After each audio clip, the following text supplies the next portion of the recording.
Bonjour à tout le monde.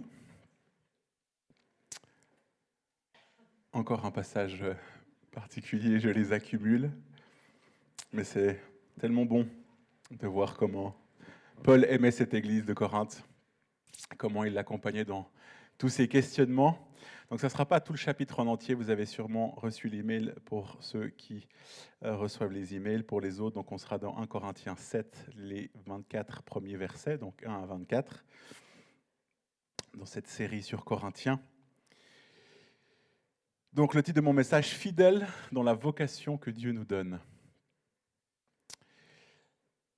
Tant de réponses en lisant ce texte, je me rends compte que j'ai tant de fois interprété ce texte. Et on va aller un bout ensemble, mais vous allez voir, beaucoup de théologiens ne sont pas forcément d'accord sur tout au travers de ce texte. Mais voilà, soyons humbles devant la parole. Donc, Paul va répondre toujours à des questions. Donc, il y avait cette fameuse Chloé, on avait vu dans 1 Corinthiens 1, qui avait transmis des questions, des choses se disaient. Donc, Paul était là beaucoup dans une attitude de réponse. Et là, l'église de Corinthe avait beaucoup de questions en lien avec le mariage, le célibat, la fidélité dans cette vocation, toutes des questions en lien avec cette situation de vie, un contexte assez particulier sur Corinthe.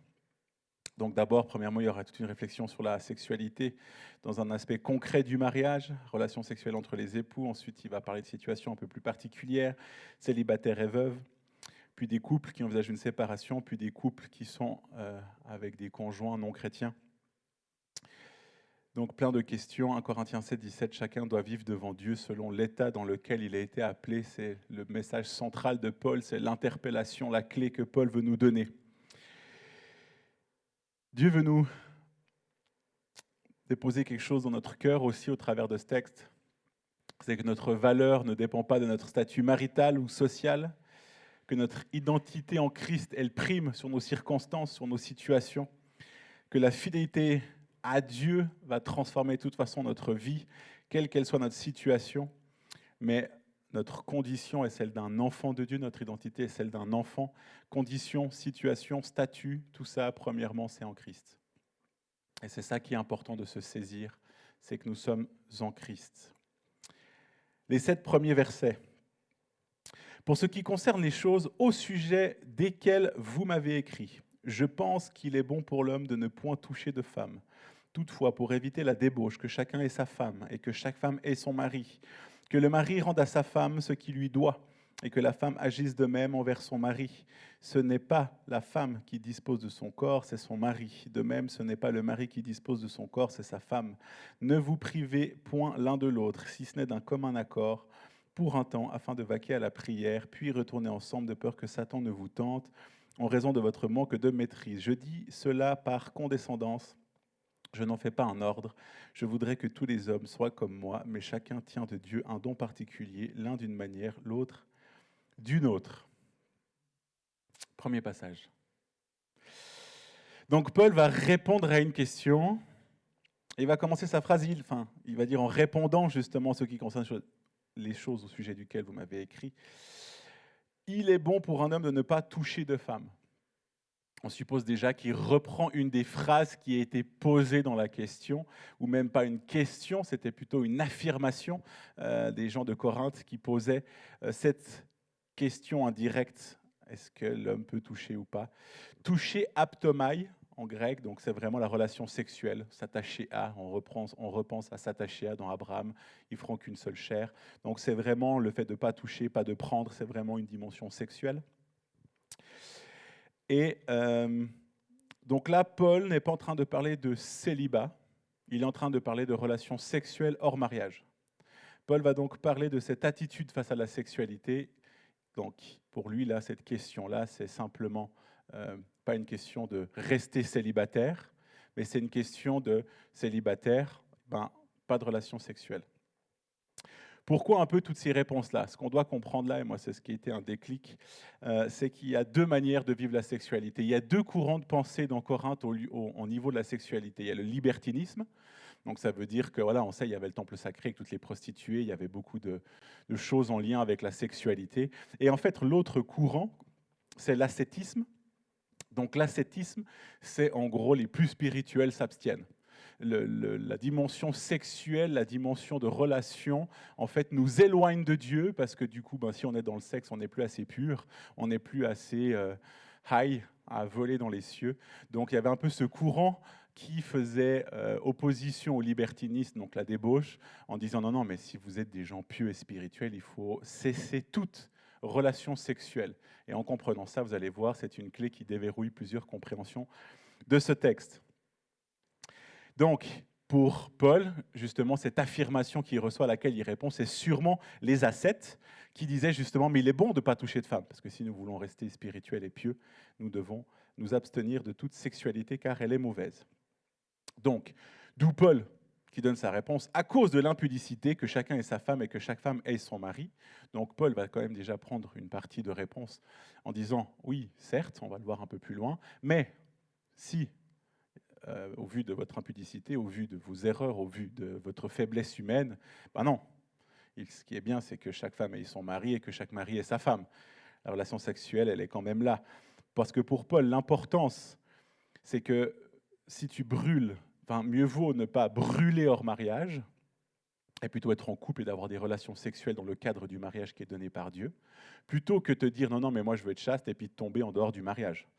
Donc pour lui, la sexualité dans le cadre du mariage, elle est possible, pas comme ce que pensent justement les ascètes qui vont un peu mettre cette chasteté au-dessus de toute chose. Donc Paul va corriger cette pensée de dire il y a deux courants, libertinisme ou ascétisme. Donc il va dire oui, effectivement, pas de débauche sexuelle, donc pas de relation sexuelle hors mariage. Là, oui, effectivement, rester chaste, rester en dehors avec l'abstinence de toute relation sexuelle. Mais par contre, ce que Dieu nous a donné, ce que Dieu nous a demandé, c'est que si vous êtes mariés, mais ayez des relations sexuelles. Bien au contraire, votre condition là, ne dépend pas. Vous n'étiez pas marié, effectivement. Pas marié, pas de relation sexuelle hors mariage. Donc oui, ça c'est juste, mais ce n'est pas une dimension d'être dans cette dynamique de l'ascétisme où, non, non, moi je suis chaste parce que je suis plus spirituel, ça ne change rien. C'est juste que par rapport à ce qui nous est donné, pas de relation sexuelle hors mariage. Par contre, dans le mariage, relation sexuelle. Donc au final, Paul ne partage pas vraiment cette dimension de l'ascétisme. Il est en train un peu de corriger ces deux courants en amenant un peu une correction de justesse. Que les couples ne se privent pas. Juste lire un passage d'un commentaire. Paul commence donc par rejeter la conviction de ses correspondants, selon laquelle s'il est bon pour l'homme de s'abstenir de toute relation sexuelle, y compris dans le mariage, c'est parce qu'il est mauvais d'en avoir pour eux. Dans la phrase, les ascètes, pour eux, c'est indiscutable, connotation morale. Les relations sexuelles sont toujours entachées de péché. Elles sont incompatibles avec la sainteté à laquelle il appelle ses enfants. Il n'y a donc pas d'autre solution qu'une parfaite chasteté. Voilà, si je prends le résumé de ce que c'est que l'ascétisme.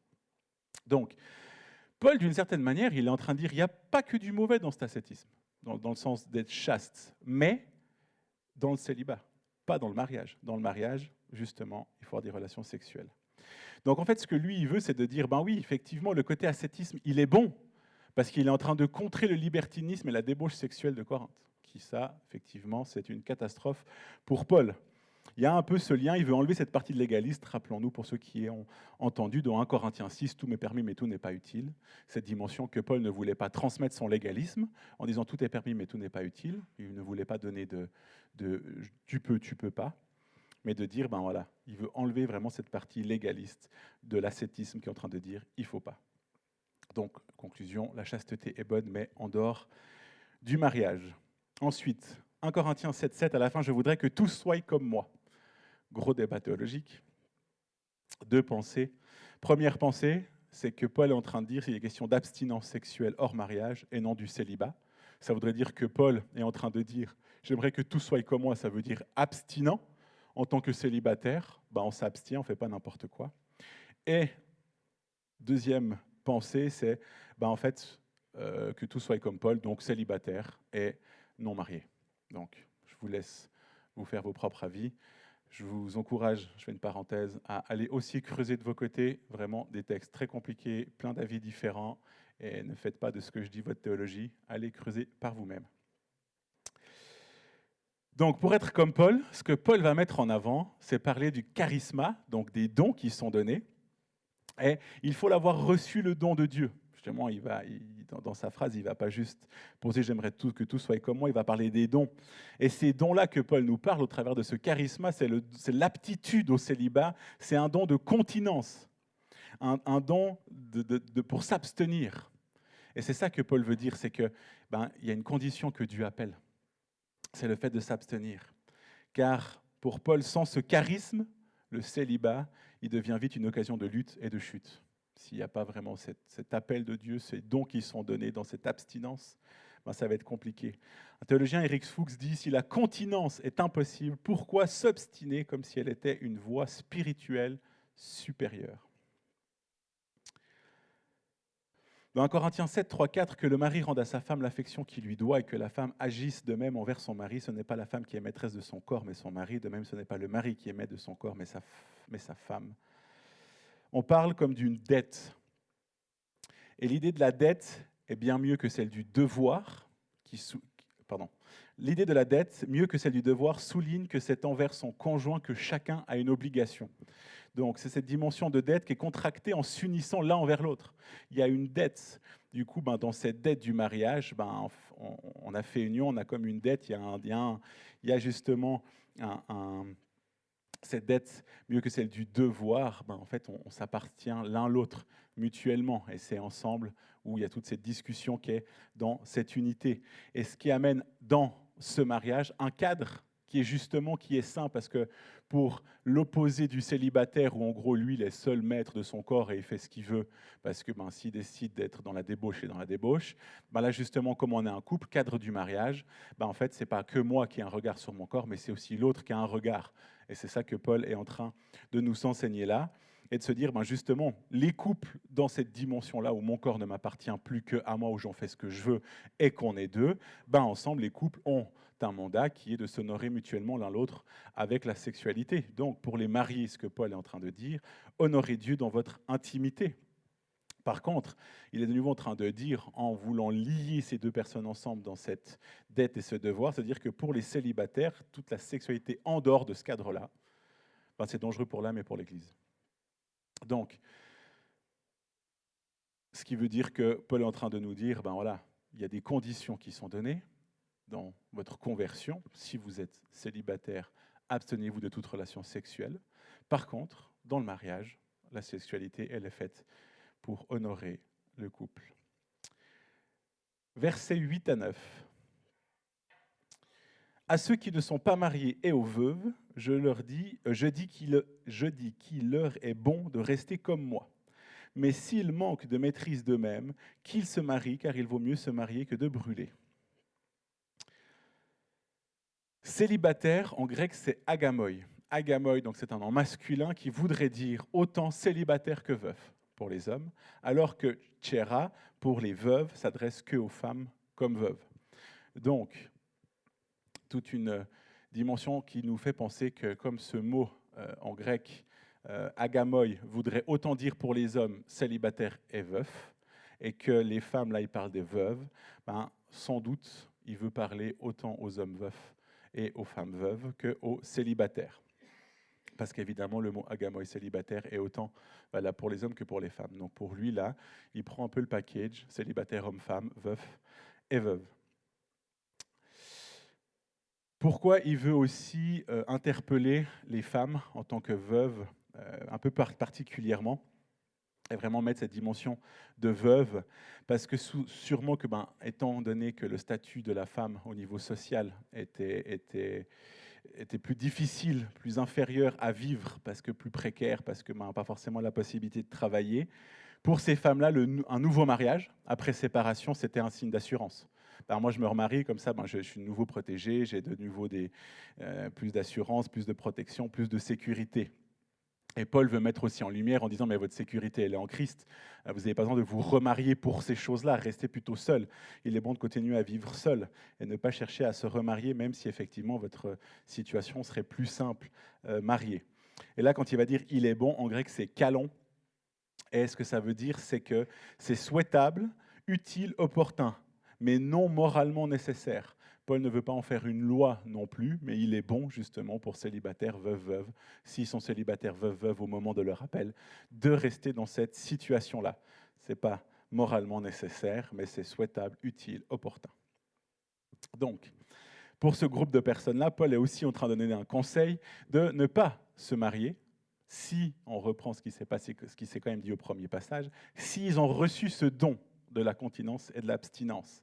Parce que le fait de brûler, là il va vraiment le mettre en lumière, n'est pas en lien avec l'enfer, comme on pourrait dire tu vas brûler en enfer, mais dans le sens qu'en fait c'est plutôt brûler de l'intérieur, c'est une lutte de résistance, c'est torturer ses pensées. Donc il dit si vous ne recevez pas ce don-là, entre guillemets se référer à ce qu'on a vu dans le premier passage, mais il serait bon pour vous de rester seul, mais si vous n'êtes pas capable, vous n'avez pas reçu ce don, cet appel de Dieu à vous mettre, à être abstinent, mettez-vous en couple, parce que sinon vous allez brûler.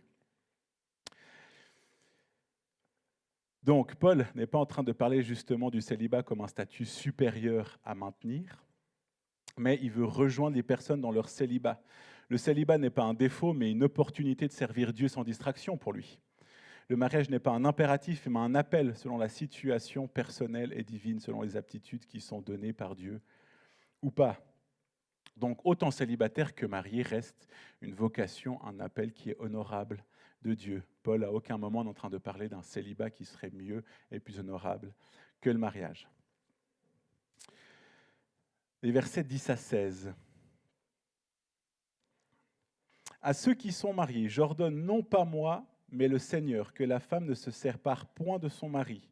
Si elle est séparée, qu'elle demeure sans se marier ou qu'elle se réconcilie avec son mari, et que le mari ne répudie point sa femme. Aux autres, ce n'est pas le Seigneur, c'est moi qui dis, si un frère a une femme non croyante et qu'elle consente à habiter avec lui, qui ne la répudie point, et si une femme a un mari non croyant et qu'il consente à habiter avec elle, qu'elle ne répudie point son mari, car le mari non croyant est sanctifié par la femme et la femme non croyante est sanctifiée par le mari. Autrement, vos enfants seraient impurs, tandis que alors que maintenant ils sont saints. Si le non-croyant se sépare, qu'il se sépare. Le frère ou la sœur ne sont pas liés dans ces cas-là. Dieu nous a appelés à vivre en paix. Car sais-tu, femme, si tu sauveras ton mari, ou sais-tu, mari, si tu sauveras ta femme. Ensuite, le cas que l'apôtre va soulever, c'est celui des chrétiens ou des chrétiennes qui sont en train d'envisager de quitter leur conjoint ou qui l'ont déjà fait.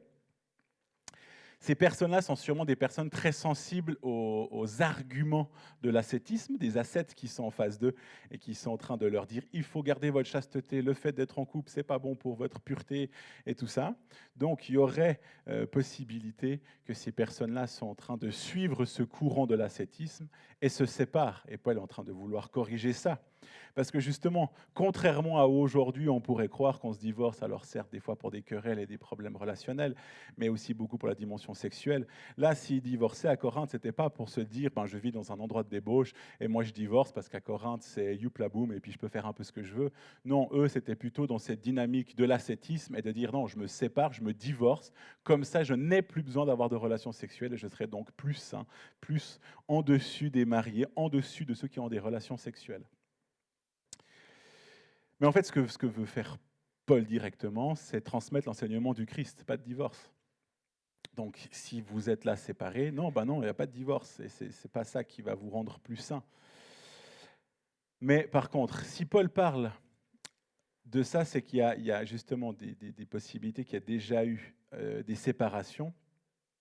Donc, Paul va donner le choix à ces femmes. Si elle est séparée, qu'elle demeure sans se marier ou qu'elle se réconcilie avec son mari. En gros, vous avez deux options. Vous avez quitté vos maris au travers de cette pensée-là, maintenant, soit vous restez sans votre mari, soit vous vous remettez avec. Ce que Paul est aussi en train de dire dans cette situation, c'est que même si la femme, elle retourne vers son mari, est-ce que son mari va lui dire, écoute, je te pardonne de m'avoir dégagé, et puis il retourne, Paul ne le sait pas vraiment. En dimension de Corinthe, avec des conversions, le paganisme très fort, est-ce que ces gens ont vraiment déjà la notion du pardon? Est-ce qu'ils vont vraiment pouvoir pardonner?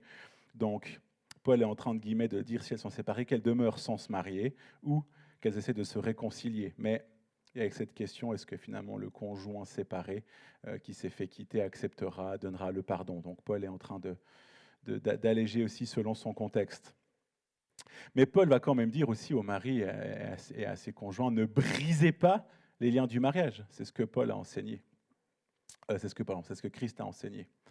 Donc, autre chose, c'est que selon la loi, les femmes n'avaient pas le droit de divorcer, donc divorcier, répudier, on a dans la parole, souvent on le lit, aphiénaï, donc en grec, ça veut vraiment dire le fait de divorcer. La femme n'avait pas de droit à ce niveau-là.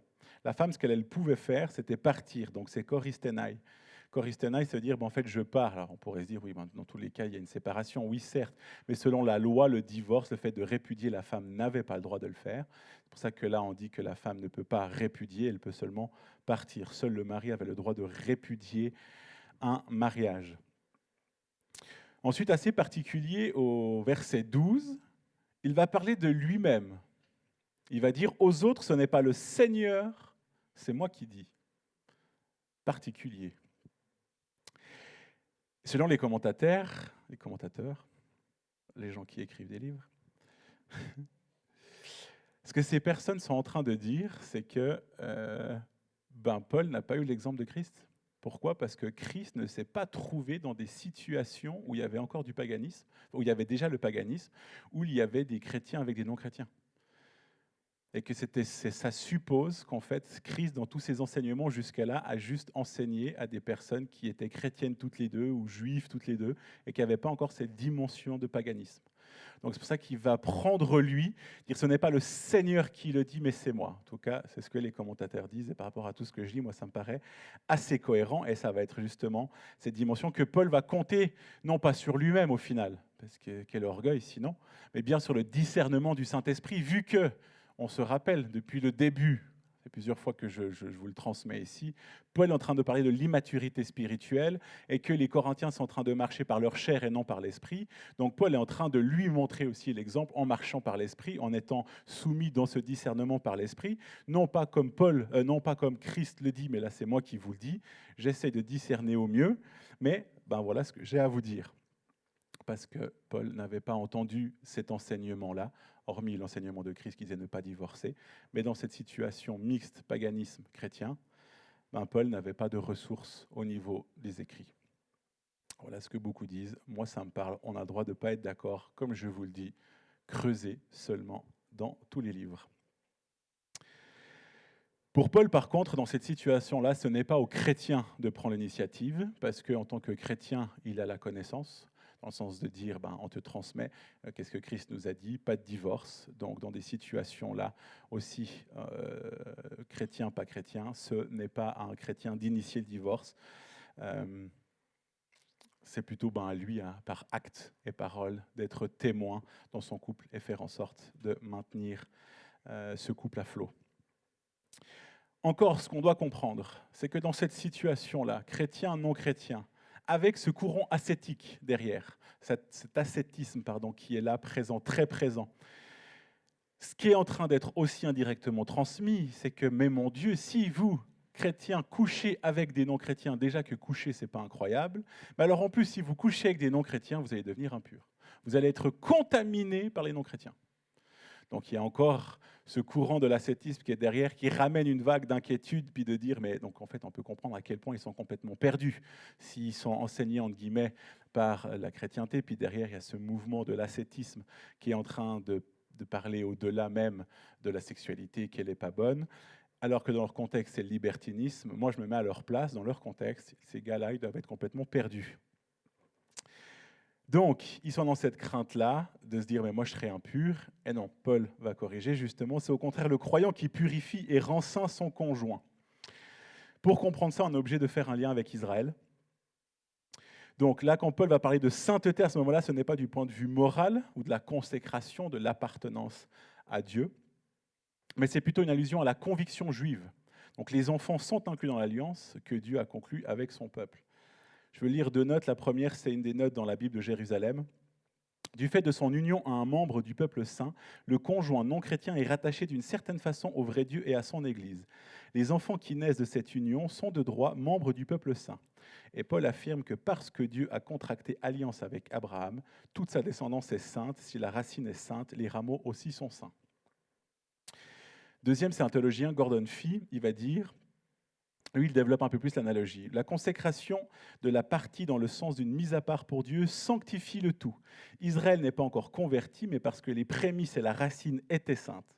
Israël a été ainsi sanctifié pour Dieu. L'Israël du temps de Paul, bien que toujours incrédule, était cependant sainte dans ce sens particulier. Donc voilà ce que Paul veut nous amener en lien avec Israël pour qu'on comprenne ça. C'est que justement, si la racine est sainte, les rameaux aussi le sont.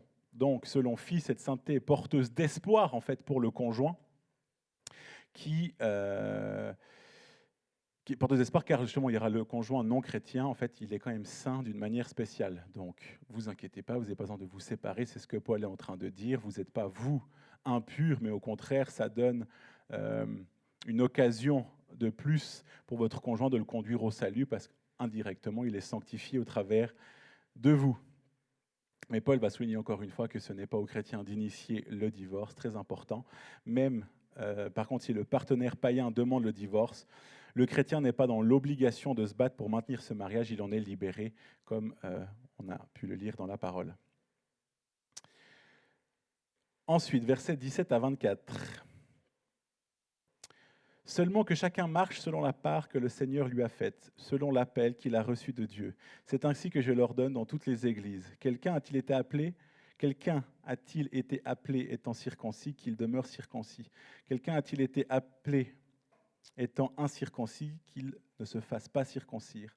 La circoncision n'est rien et l'incirconcision n'est rien, mais l'observation des commandements de Dieu est tout.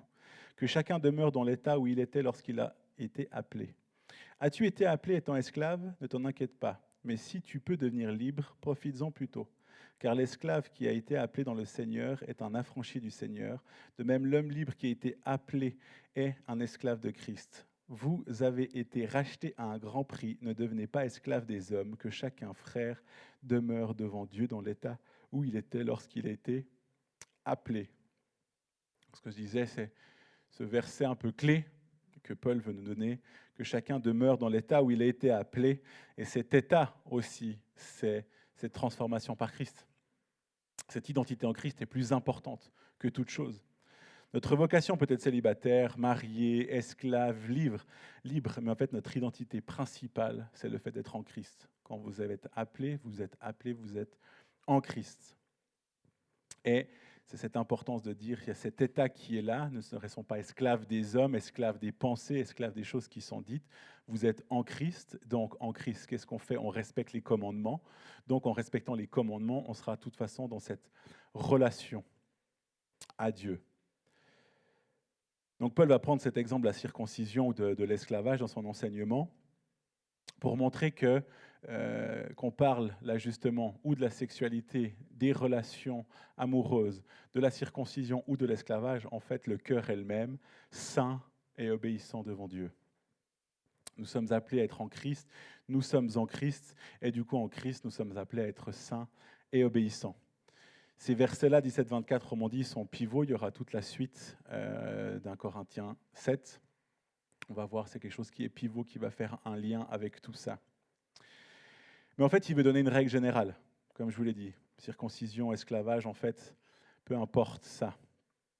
Ce que l'apôtre veut poser, c'est la question du changement de situation. Pourquoi? Parce qu'à Corinthe, ils pensaient que en se convertissant, comme la sexualité par exemple, allait être des obstacles à leur foi, obstacles à leur maturité, obstacles à leur compréhension de la foi. Donc pour eux, pour le Corinthien, ce qui était important, c'est de se dire, OK, maintenant je suis en Christ, donc je dois changer complètement ma manière de faire, à aller dans un autre extrême. Donc leur but, c'était de se dire, je dois bouleverser ma vie. Mais en fait, ce que Paul va dire, ils sont entrés dans un monde nouveau. Toute la transformation, elle est faite parce qu'ils ont fait le choix de suivre Christ, comme nous aujourd'hui. On a fait ce choix-là. Et en faisant ce choix-là, justement, on accepte Christ et on va être transformé par Christ de l'intérieur. Et c'est cette vie de l'intérieur, remplie de l'esprit, parce que si on reprend tout notre contexte corinthien, on ne doit pas oublier de prendre tout ça. Qu'est-ce que Paul, depuis le début, est en train de nous parler? D'une maturité spirituelle remplie d'une vie de l'esprit. Cette vie de l'esprit nous amène dans l'obéissance à être de plus en plus saints. C'est pas moi, par mes propres forces, qui me dit, ben non, maintenant je suis chaste, je suis au-dessus de toute chose. La loi, elle a dit que je dois être circoncis, alors je dois le faire et changer tout ça pour être mieux. Non, c'est justement cette vie relationnelle avec Dieu, remplie de l'esprit, qui nous conduit dans ce renouveau, cette transformation. C'est Dieu qui transforme, ce n'est pas les hommes qui transforment. Donc, étant entrés dans ce monde nouveau, ils sont donc libérés des conditionnements qui appartenaient au monde ancien. Donc ça n'avait rien avec le niveau spirituel. Paul va justement leur faire comprendre que cette spiritualité va être transformée dans leurs relations. La vocation de Dieu, elle est indépendante des circonstances. Dieu nous appelle. Peu importe où nous sommes avant, peu importe libertinisme, ascétisme, si je prends Corinthe, peu importe circoncis, incirconcis, esclave, libre, Dieu nous appelle. Dieu nous appelle. Et ce n'est pas notre manière de vivre qui va changer l'appel de Dieu pour nous. Par contre, là, ce qui est important, c'est que du moment qu'on accepte Christ, là, c'est de se laisser transformer par lui, non pas par des règles dictées, mais par cette vie de l'esprit. Parce que là, Dieu veut venir nous transformer de l'intérieur. Et c'est là où on est appelé à vivre sainement selon Dieu, à une fidélité envers Dieu, envers ses commandements, envers ce qu'il nous donne, non pas dans ce que le monde veut nous donner, non pas ce que notre contexte veut nous donner, mais vraiment ce que Dieu veut nous appeler. Et pour avoir conscience de ça, c'est l'intimité avec Dieu. C'est être rempli de cette maturité que Paul est en train de reprocher justement aux Corinthiens depuis le début. C'est moins précis dans ce texte. Mais Paul veut encore les replacer là-dedans. Pourquoi? Parce que le principe général là, que justement Paul veut nous transmettre, c'est la sanctification et la liberté. Vous avez été rachetés à un grand prix au verset 23. Ne devenez pas esclaves des hommes. La liberté, elle est en Christ. Elle est bien plus importante que le statut social, que le statut marital. L'Église doit être un lieu où chacun apprend à honorer Dieu dans sa vocation. On est appelé, peu importe qu'on soit patron, ouvrier, chômeur, mère au foyer, peu importe qu'on soit marié, célibataire, veuf, veuve, peu importe nos situations. Dieu nous appelle et nous conduit à l'honorer. Et le but de l'Église, c'est aussi ça. Peu importe nos situations, chacun les uns les autres, on doit être dans l'amour les uns pour les autres. Et il n'y en a pas qui sont au-dessus des uns des autres parce qu'il y en a qui sont célibataires, ils ne sont pas plus importants parce qu'ils ont plus de temps pour Dieu. Et ceux qui sont mariés n'ont pas un statut plus important parce qu'ils sont mariés dans des relations sexuelles. Tout ça, c'est ce que le monde voudrait nous faire croire. Les célibataires peuvent servir effectivement Dieu avec plus de temps. Mais ils sont pénalisés peut-être, entre guillemets, avec cette dureté de la chair qui demande ce désir sexuel alors qu'ils doivent s'abstenir. Et les mariés, on a un rôle à sanctifier notre foyer, à vivre un épanouissement sexuel ensemble pour Dieu. Et en même temps, effectivement, on a peut-être moins de temps pour servir le Seigneur parce qu'on a un conjoint, peut-être encore une famille à s'occuper. Et après, esclave ou travailleur, peu importe qu'on soit travailleur, patron, ben, il y a un leadership que vous exercez ou cadre que vous exercez sur vos employés. Et ça ne change pas le fait d'honorer Dieu là-dedans. Si on est ouvrier, ben, on est appelé aussi à honorer Dieu dans notre travail, peu importe notre statut à ce niveau-là. Si on est chômeur, ben, il y a entre guillemets des choses à respecter pour trouver un travail, si on est inscrit au chômage. Et il y a toujours un but de pouvoir honorer Dieu. Et c'est ça que Paul veut aussi montrer dans tout ce passage. Notre condition ne doit pas nous donner des excuses pour servir ou pas servir, pour honorer ou pas honorer Dieu. On est appelé à servir Dieu, on est appelé à l'honorer, peu importe notre condition, parce que le plus important dans tout ça, c'est notre identité en Christ. C'est ce statut qui nous est donné de libre. Donc est-ce que aujourd'hui on accepte notre état actuel? Alors bien sûr, des fois il faut un peu de foi, Parce qu'autant dans un mariage, des fois, ça peut être compliqué, puis on a besoin de foi, que ça va tenir, qu'on va se battre. Mais des fois, dans le célibat aussi, on a besoin de foi, de résister. On a besoin de foi, de dire, non mais j'ai la foi que Dieu me donnera un conjoint. Est-ce qu'on honore Dieu dans tout ce qu'on fait? Dans notre couple, dans notre célibat, dans notre travail, dans nos relations autour de nous? Est-ce qu'on se rappelle à la valeur à laquelle on a été racheté? Et que cette valeur, ce n'est pas la valeur que le monde veut nous donner, mais c'est la valeur que Dieu veut nous donner? Est-ce qu'on arrive à ne pas se laisser définir par nos circonstances, mais laisser Dieu nous définir pour qui nous sommes? Est-ce que nous sommes capables de vivre conduits par l'Esprit, guidés par Dieu, libérés de toute loi et règle humaine qui voudrait nous conditionner à penser, à réfléchir, à être guidés, à faire le chemin tout parfait de comment le monde voit? Est-ce que nous sommes prêts à marcher à contre-courant? Moi, quand je repense à tout ça, avec tout ce que j'ai lu, j'ai conscience que ça fait peut-être un peu beaucoup, un peu particulier comme prédication. Mais quand je comprends tout ça, là, quand je repense à tout ce contexte, je me dis, mais ils devaient être perdus, les gars, là, au milieu. Je ne sais pas si on se rend compte, mais j'ai envie qu'on fasse un lien avec nous aujourd'hui. Ces gens de Corinthe vivent dans un endroit où, en haut d'une colline, j'ai eu la grâce d'aller à Corinthe. Donc j'ai pu vraiment voir depuis la ville de Corinthe, cette forteresse en haut de Corinthe, et de se dire que là, moi j'y étais, hein, je vois, je me dis, punaise, il y a toute une ville là, ce château qui est là en haut, que tu vois tous les jours, c'est le lieu sacré des prostituées. Et tu dis, en fait, ta ville, elle est sous le regard d'un endroit où les déesses sont des prostituées. Et qu'en fait, à Corinthe, c'est la débauche même.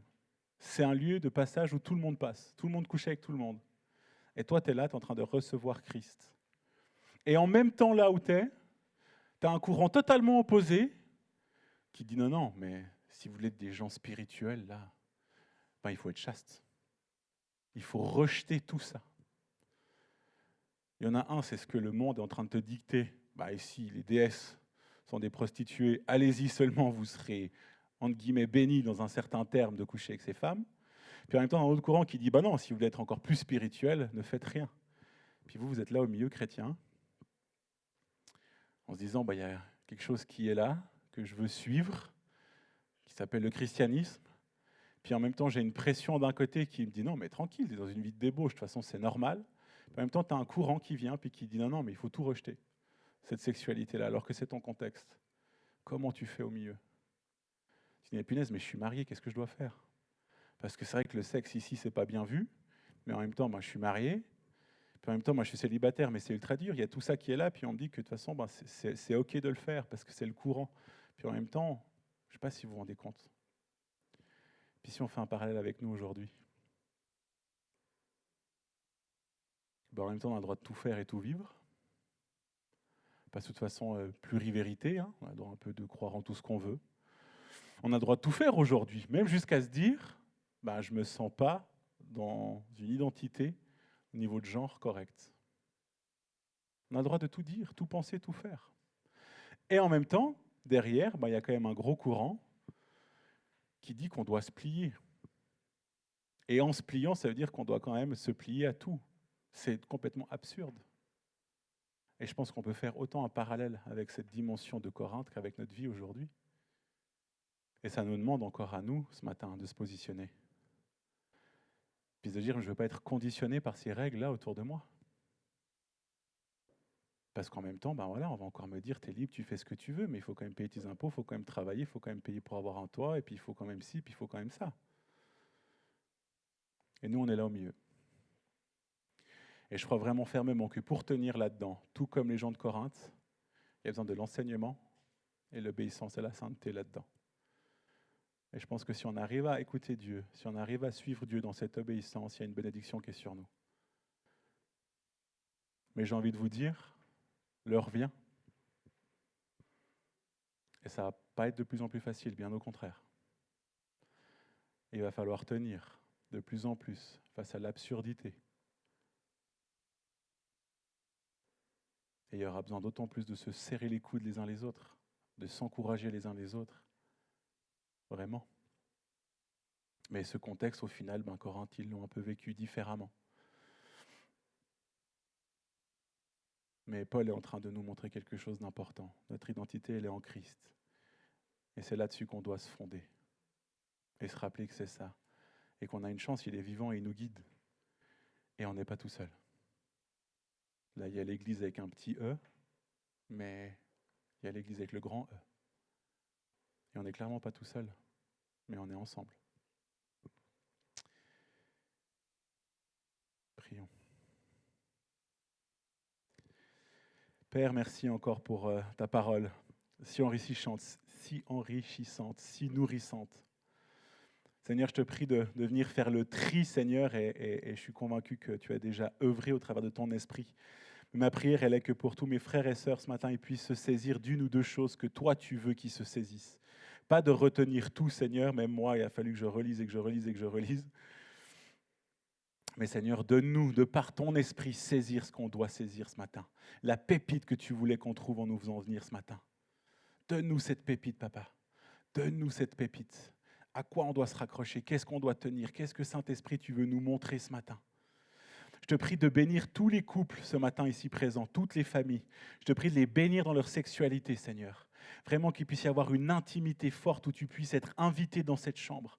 Je prie vraiment que cette intimité sexuelle soit à ta gloire, Père. Je prie pour tous les couples qui sont mariés peut-être avec des conjoints qui ne le sont pas. Je te prie de les fortifier, Seigneur, de les fortifier dans leur foi, dans leur appel. Seigneur, qui ne se condamnent pas, au contraire, ils sanctifient leur foyer au travers de leur foi en toi. Seigneur, je prie qu'aujourd'hui, tout particulièrement quand ils rentrent, ils peuvent rentrer une bonne odeur du royaume avec eux. Fortifie-les aussi dans ce défi que c'est pour eux d'être engagés dans la foi alors que le chrétien ne l'est pas ou moins. Seigneur, je te prie pour tous les veufs, les veuves, les célibataires. Seigneur, je te prie de les aider aussi dans ce célibat. Je te prie de donner confirmation et conviction à ceux qui se sentent vraiment avec ce don du célibat, avec ce charisme de l'abstinence, de leur donner cette force, de les conduire. Et pour tous ceux qui sont dans ce célibat ou dans ce veuvage, Seigneur, et pour qui c'est compliqué, Seigneur, parle à leur cœur. Seigneur, merci parce que je suis convaincu que tu nous parles à chacun ce matin, peu importe notre situation. Et Seigneur, je te prie pour des personnes qui sont peut-être en instance de divorce, qui sont peut-être en train de se séparer, pour qui c'est très compliqué actuellement. Je te prie un souffle nouveau, Seigneur. Un souffle nouveau de toi. Agis, Père. Agis. Donne à chacun cette force de se battre là où il est, là comme il a été appelé, Seigneur. Merci de nous donner cette force qui vient de toi, Papa. Sois loué, Jésus. Amen.